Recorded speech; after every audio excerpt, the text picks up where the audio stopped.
Hello दोस्तों, एक बार फिर से आप सभी का स्वागत है एजुकेशन बाइट पर। इंग्लिश की आज की क्लास में हम आर्टिकल पढ़ेंगे ए एंड द। ये टॉपिक आपका सबसे स्टार्टिंग में ही आपका दिया गया था, लेकिन वहाँ पर मैंने ये नहीं करवाया था। ये मान के चले थे कि आपको ये चीज़ ईजी है, आती होंगी थोड़ी बहुत, क्योंकि यहाँ से एक क्वेश्चन आना ही आना है, तो आप कर सकते हैं आराम से ए एंड द का यूज़। इसलिए मैंने वहाँ पर ये नहीं करवाया था। अब ये करवा रही हूँ ताकि क्या है, आपका जो भी चीज़ अगर कोई डाउट है या फिर आपका जो भी रिवीजन है वो सब कुछ इस वाले उसमें हो जाएगा। ठीक है, स्टार्ट करते हैं। अब आपके दो टॉपिक और बचे हुए हैं, एक है आपका पंचुएशन का टॉपिक और दूसरा आपका नरेशन का टॉपिक है। तो पंचुएशन और नरेशन होने के बाद आपका इंग्लिश का सिलेबस ख़त्म हो जाएगा।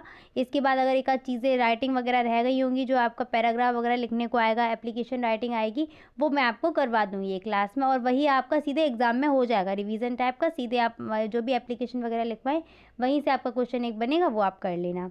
तो चलिए स्टार्ट करते हैं आर्टिकल से। आर्टिकल आपके कितने हैं? ए एंड द 3 आर्टिकल होते हैं। इन आर्टिकल का प्रयोग हमेशा कहाँ होता है? नाउन से पहले ही प्रयोग करते हैं आर्टिकल को। एडजेक्टिव या वर्ब किसी से पहले आर्टिकल नहीं आता, सिर्फ नाउन से पहले ही आर्टिकल आता है। अगर इस तरीके से आप समझे तो आपको एक चीज़ समझ में आ रही होगी, आपका जो नाउन होता है इससे पहले अगर कोई भी चीज़ आपकी आ जाती है, वो क्या होती है? आपकी एडजेक्टिव होती है। तो एक तरीके से आपके आर्टिकल क्या होंगे? एडजेक्टिव होंगे। ठीक है, तो देखिए नाउन से पहले अब इसको एग्जाम्पल से समझिए। She is a good girl या सी इज़ ए गर्ल। पहला एग्जाम्पल क्या है आपका? She is a girl. तो गर्ल यहाँ पर क्या है? नाउन है, और नाउन से पहले हमारा क्या है? ए आर्टिकल है। She is a good girl, तो यहाँ पर गर्ल क्या है? नाउन। नाउन से पहले आया एडजेक्टिव, और फिर ये जो यहाँ पर ए लगा है वो किसके लिए? गर्ल के लिए है। ठीक है, she is a good. Good क्या है यहाँ पर? एडजेक्टिव है गुड, और गुड एडजेक्टिव से पहले कभी आर्टिकल नहीं आता है, इसलिए ये जो आपका है sentence she is a good, ये गलत हो जाएगा। ऐसे he is a good boy आपका, तो वहाँ भी आर्टिकल ए का यूज़ किया गया। किसके लिए? नाउन के लिए, क्योंकि हमेशा आर्टिकल किससे पहले आते हैं? नाउन से पहले आते हैं। अब बात करते हैं आर्टिकल को किस तरीके से पढ़ेंगे। तो आर्टिकल आपके हैं कौन कौन से? ए, एन और the. In A and the को 2 पार्ट में डिवाइड कर दिया। एक है आपका इंडेफिनेट आर्टिकल और एक आपका है डेफिनेट आर्टिकल। नाम से ही पता चल रहा है, इंडेफिनेट यानी कि अनिश्चित, क्या नॉन स्पेसिफिक यानी किसी विशेष या किसी निश्चित के लिए इनका यूज़ नहीं करेंगे। ठीक है, और जो आपका डेफिनेट है ये किसी निश्चित या किसी स्पेसिफिक या पर्टिकुलर किसी नाउन के लिए ही यूज़ किया जाएगा।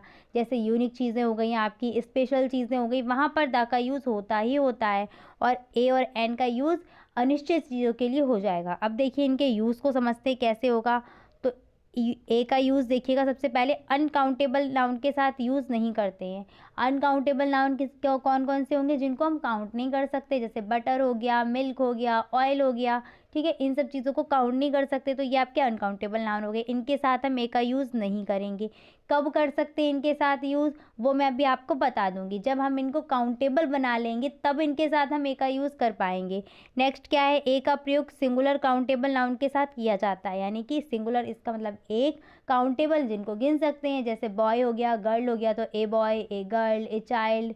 ठीक है, इस तरीके से इनका यूज़ कर सकते हैं। तीसरी बात सबसे इंपॉर्टेंट, इसको ध्यान रखिएगा, noun start with consonant sound, यानी कि हिंदी में जो आपके स्वर और व्यंजन दिए गए होते हैं उनको पकड़िएगा। तो वहाँ पर जहाँ पर आपको व्यंजन मिलेगा, जहाँ व्यंजन का साउंड मिलेगा या फिर कॉन्सोनेंट साउंड मिलेगा, हिंदी वाला, ठीक है, इंग्लिश वाला नहीं, ठीक है, हिंदी वाला, तो वहाँ पर आप अच्छे से समझ जाइए कि हिंदी वाला जहाँ का से लेके ज्ञा तक आपने पढ़े हुए हैं ना, वहाँ जहाँ पर आपको हिंदी वाला व्यंजन का साउंड मिल जाएगा, वहीं पर आपके क्या आ जाएंगे? सारे ए का यूज़ हो जाएगा। जैसे बॉय, बा आ रहा है ना यहाँ पर, चाइल्ड, चा आ रहा है ना, जैसे बॉय का क्या लिखेंगे? बा, बॉय। ठीक है, चाइल्ड का चा आ रहा है। यूनिवर्सिटी को देखिए यू। और अगर आप ए ई आई ओ यू वाले रूल पे चले गए तो आप गलत कर देंगे, क्योंकि यूनिवर्सिटी में यू आ रहा है, लेकिन उसके बावजूद इसको जब हम बोलते हैं तो क्या आता है? यू, या आ रहा है। इस या की वजह से इस यूनिवर्सिटी के आगे क्या आएगा? ए का यूज़ करेंगे। ठीक है, अब हम बात करते हैं एन की। तो एन के साथ भी सेम वही कंडीशन है, अनकाउंटेबल नाउन के साथ यूज़ नहीं कर सकते हैं इसको। इसका प्रयोग सिंगुलर काउंटेबल नाउन के साथ होगा, मतलब जिन नाउन को हम काउंट कर सकते हैं, और सिंगुलर है, प्लूरल नहीं, सिंगुलर। और तीसरी बात ध्यान रखने वाली कि noun start with vowel sound, यानी कि स्वर वाली आवाज़ वाले जो साउंड होंगे आपके, जैसे अ ई ए ओ, जो हिंदी वाले हैं ना, उनको पकड़िएगा, आ ई ए ऐ ओ औ। तो यहाँ पर आपको मिलेगा ऊ वाले भी। ठीक है, तो जैसे एन एलिफेंट, अगर एलिफेंट को लिखेंगे तो क्या आएगा? एलिफेंट। ए आ रहा है ना, इसलिए यहाँ पर एलिफेंट के आगे क्या लगेगा? एन लगेगा, ना कि ए लगेगा। ऐसे ही आवर होता है, एच भले ही है यहाँ पर लेकिन इसको क्या करते हैं, आवर होता है। ऐसे ही ऑनेस्ट हो गया तो वहाँ पर भी एन का यूज़ होगा। ऑरेंज, ऑरेंज में क्या आ रहा है, ऑरेंज, ओ आ रहा है ना, ऑरेंज, तो इस ओ की वजह से यहाँ पर क्या आएगा, एन का यूज़ किया जाएगा। इस तरीके से ए और एन का यूज़ करते हैं। अब देखिए इनके कुछ क्वेश्चन कर लेते हैं। देखिएगा फर्स्ट क्या है, ही इज़ डैश, तो इस डैश की जगह क्या आएगा, किंग लिखा हुआ है ना, किंग को पकड़िए, किंग का क्या आ रहा है, का आ रहा है, ठीक है, किंग का आ रहा है ना, तो इस का की वजह से यहाँ पर क्या आ जाएगा, ए आएगा। आई हैव डॉग, डॉग, तो डॉग के लिए क्या आएगा, यहाँ पर ए आएगा। शी इज़ डैश इंटेलिजेंट, क्या आ रहा है, इंटेलिजेंट, ई आ रहा है ना, तो क्या आएगा, she is an intelligent. This is dash beautiful house, beautiful यानी कि ब्यू, बा आ रहा है ना, इसलिए यहाँ पर क्या लगाएंगे, ए का यूज़ करेंगे। I am eating dash orange, orange आ मिला ना, ऑरेंज, तो यहाँ पर एन ऑरेंज आ जाएगा। ठीक है, इतनी सी बात समझ में आ गई। अब आगे देखिए, आगे क्या होता है, नोट पॉइंट में देखिएगा, प्रतिमाह प्रतिवस्तु के लिए जब भी पर, जैसे पर केजी इस तरीके की बात होगी ना, तो वहाँ पर हम ए का यूज़ करेंगे। आई अर्न 10,000 ए मंथ, यानी कि एक मंथ के हैं ये। नेक्स्ट क्या है पॉइंट आपका, नॉइस अनकाउंटेबल नाउन है, फिर भी इसके साथ ए का यूज़ करते हैं। कुछ ऐसी चीज़ें होती है ना आपकी अपवाद, इनको कह सकते हैं एक्सेप्शन, जिसमें क्या है कि वो रूल फॉलो नहीं करती है, तो वैसे ही आपका नॉइस है, ये आपने सुना भी होगा, डोंट मेक अ नॉइस। ठीक है, तो यहाँ पर ए का यूज़ किया जाएगा। नेक्स्ट आते हैं अनकाउंटेबल, जो भी मैंने आपको बात बताई थी कि अनकाउंटेबल नाउन से पहले कभी भी हम किसका यूज़ नहीं करेंगे, ए और एन का यूज़ नहीं करेंगे, पर अगर हमें यूज़ करना हो तो हम वहाँ पर क्या करेंगे, पहले उसको काउंटेबल बना लेंगे, उसके बाद हम वहाँ पर ए और एन का यूज़ करेंगे। तो देखिएगा अनकाउंटेबल नाउन से पहले ए और एन का यूज़ नहीं होता, लेकिन इनके साथ कुछ शब्दों का प्रयोग करके काउंटेबल बनाते हैं और इसके बाद हम ए और एन का यूज़ करते हैं। जैसे टी क्या है, अनकाउंटेबल है, लेकिन अगर हम लगा दें कप ऑफ टी तो उन कप को तो काउंट कर सकते हैं ना, तो वहाँ पर आपका क्या आ जाएगा, ए कप ऑफ टी। ऐसे ही पीस ऑफ ब्रेड, तो पीस ऑफ, तो यहाँ पर क्या हो जाएगा, पीस ऑफ फर्नीचर। ठीक है, ए पीस ऑफ फर्नीचर। ऐसे अगर मान लो ज़्यादा है तो वहाँ पर हम 10 पीसेज ऑफ फर्नीचर लगा देंगे। ये आपको बताया था, फर्नीचर वर्ड होता है, फर्नीचर्स नहीं होता है, उसका प्लूरल नहीं होता है, तो जब भी हमें इसका प्लूरल बनाना हो तो क्या कर देंगे, 10 पीसेज ऑफ फर्नीचर। ऐसे यहाँ पर क्या आ जाएगा, ए स्लाइस ऑफ ब्रेड। ठीक है, यहाँ पर स्लाइस को काउंट करेंगे ना, तो ए स्लाइस ऑफ ब्रेड आ जाएगा। ठीक है, नेक्स्ट आते हैं द का यूज़ कैसे करते हैं। तो देखिए द का यूज़ किसी निश्चित नाउन से पहले, क्योंकि अभी बताया था ना आपको डेफिनेट आर्टिकल ये होता है, तो निश्चित नाउन हो जाए आपका, स्पेसिफिक बोल सकते हो, पर्टिकुलर किसी एक की तरफ जो इंगित करे, यूनिक चीज़ हो, स्पेशल चीज़ हो, उसके लिए हम द का यूज़ करते हैं। ठीक है, दूसरी बात क्या है, noun singular plural countable uncountable कैसा भी दिया हो, सबके साथ हम यूज़ कर सकते हैं द का।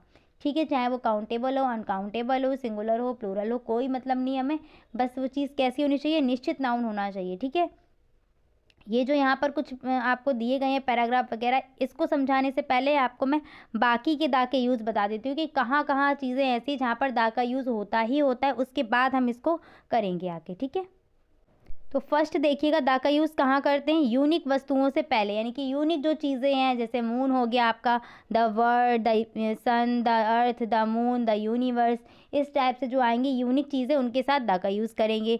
प्रसिद्ध स्मारक संग्रहालय की या ऐतिहासिक इमारतों के साथ भी हम किसका यूज़ करते हैं, द का यूज़ करते हैं। The Taj Mahal, the Qutub Minar, the Eiffel tower, तो इन सब के साथ भी किसका यूज़ होना है, द का यूज़ होना है। नदियों के नाम, समुद्रों, महासागरों, पर्वत श्रृंखलाओं के नाम, मरुस्थल, इन सभी के नाम से पहले भी द का यूज़ होता है, जैसे the Ganga, the Yamuna, the Nile, the Indian ocean, the Arabian ocean, the Himalayas, the Sahara desert. तो समझ गए किस किस के सामने, एक तो यूनिक वस्तुएं हो गई, फिर स्मारक या ऐतिहासिक इमारतें हो जाएंगी, उनके सामने हो गया, नदियों, समुद्रों, महासागरों, पर्वत श्रृंखलाओं और मरुस्थलों, इनके नाम के आगे भी हम किसका यूज़ करेंगे, द का यूज़ करेंगे। उसके बाद सबसे इम्पॉर्टेंट आपका है, क्वेश्चन आपका पूछेगा तो इससे बन सकता है कि जब भी आपकी सुपरलेटिव डिग्री यूज़ होती है ना, तो सुपरलेटिव डिग्री के आगे हमेशा आपका द लगता है। जैसे Ram is the smartest boy in the class, तो इस वाले पॉइंट को अच्छे से याद कर लेना है, सुपरलेटिव डिग्री के आगे हमेशा द का यूज़ करते हैं। ऐसे ही Sanskrit is one of the oldest, oldest कौन सी सुपरलेटिव डिग्री है, तो ओल्डेस्ट से पहले क्या आ जाएगा, द आ जाएगा। ठीक है, नेक्स्ट क्या है, धार्मिक ग्रंथ, अखबार, पत्रिकाएं, इनसे पहले भी द का यूज़ करते, जैसे the Gita, the Ramayana, the Bible, the Quran, ठीक है, द इंडियन एक्सप्रेस, पत्रिकाएं वगैरह हो जाएंगी, इनके आगे भी द का यूज़ करेंगे। नेक्स्ट क्या है, ऐसे देश के नाम के साथ द का यूज़ करते हैं जिनमें किंगडम या स्टेट आता है, जैसे the United states, the United kingdom, तो इनके नाम के साथ हम द का यूज़ करेंगे। नेक्स्ट क्या आता है, और फिर आपके जो विकसित देश होंगे उनके नाम के साथ भी द का यूज़ हो जाएगा। नेक्स्ट आते हैं, प्लूरल के साथ ए और एन का यूज़ नहीं करते हैं पर द का यूज़ कर सकते हैं। ये भी आपको पॉइंट बताया था कि द का यूज़ क्या है, नाउन कैसा भी हो, सिंगुलर हो, प्लूरल हो, काउंटेबल, अनकाउंटेबल, सबके साथ हम द का यूज़ कर सकते हैं। जैसे ए बॉयज़ हैव कम नहीं होगा, बॉयज़ क्या है, प्लूरल है, तो ए बॉयज़ हैव कम नहीं होगा, क्या होगा आपका, the boys have come correct है, या फिर बॉयज़ हैव कम भी करेक्ट है। ठीक है, अब हम जो भी टॉपिक अभी छोड़ दिया था ना आपका, उस पैराग्राफ को कंप्लीट कर लेते हैं, उसके बाद यहाँ पर वापस आएंगे एक्सरसाइज पर। यहाँ पर देखिएगा पहला सेंटेंस आपका क्या है, I watched A movie yesterday the movie was very good. तो समझिएगा जब कोई नाउन पहली बार किसी सेंटेंस में आ रहा हो या किसी पैराग्राफ में वो नाउन पहली बार आ रहा हो तो हम उसके लिए किसका यूज़ करते हैं, ए या एन का करते हैं। ये चीज़ छोड़कर जो भी दा के यूज़ पढ़ाए आपको, वो नदी, सागर, समुद्र, पहाड़, ये सब नहीं होना चाहिए, तब तो सीधे सीधे हम पहली बार में ही दा का यूज़ कर देंगे। लेकिन अगर इन सबको छोड़ के वो अगर नाउन नॉर्मल है तो उसके साथ हम क्या यूज़ करेंगे, ए या एन का यूज़ करेंगे, जैसा कि ए मूवी यहाँ पर मैंने यूज़ किया है। इसके बाद यही नाउन दोबारा किसी सेंटेंस में आ जाए, मतलब दोबारा उसी पैराग्राफ में आगे आ रहा है, तो वहाँ पर हम किसका यूज़ करेंगे, दा का यूज़ करेंगे। मान लो ऐसे आगे और भी होता है ये सेंटेंस, तो वहाँ पर मूवी वर्ड बार बार आ रहा होता, चाहे वो एक बार आए, चाहे दो बार, चाहे 1000 बार, वहाँ पर हम किसका यूज़ करेंगे, दा का यूज़ करेंगे। इससे होता क्या है, यानी कि I watched A movie yesterday, मैंने कल एक मूवी देखी थी, क्या, the movie was very good, वो मूवी बहुत अच्छी थी। तो इससे मतलब ये क्या हुआ कि जो मूवी मैंने देखी थी ना वही मूवी अच्छी थी। अगर वैसे बोल दें I watched A movie yesterday movie was very good, यानी कि हमने दो अलग अलग मूवी देखी थी, दो अलग अलग मूवी की बात हो रही, एक मूवी कल देखी थी और कोई दूसरी मूवी अच्छी थी। इस तरीके से इसका सेंस निकल आएगा। और ये जो तुमने दा लगा दिया, ये इस इशारा कर रहा है, निश्चित कर दिया कि यही मूवी, जो मूवी कल देखी थी वो मूवी अच्छी थी। ऐसी क्या है आगे, आई सॉ ए मोबाइल, तो पहली बार मोबाइल आ रहा है इसलिए मोबाइल के आगे ए या एन यूज़ करेंगे। ठीक है, इसके बाद अगर कभी आगे मोबाइल मिलेगा, चाहे वो एक बार रिपीट हो, चाहे दो बार, चाहे 1000 बार, मतलब नहीं है, वहाँ पर हम द लगाएंगे उसके लिए। ठीक है, तो क्या हो जाएगा आगे, द मोबाइल वॉज एक्सपेंसिव। ठीक है, उसी मोबाइल को जो कल देखा था ना, वही वाला मोबाइल क्या एक्सपेंसिव था। ऐसे अगला पैराग्राफ पढ़िए और यहाँ पर मेरे साथ फिल करते हुए चलिए, देयर वॉज किंग, तो ये किंग क्या है, पहली बार सेंटेंस में आ रहा है तो हम क्या लगाएंगे, इसके लिए ए लगा देंगे, देयर वॉज ए किंग।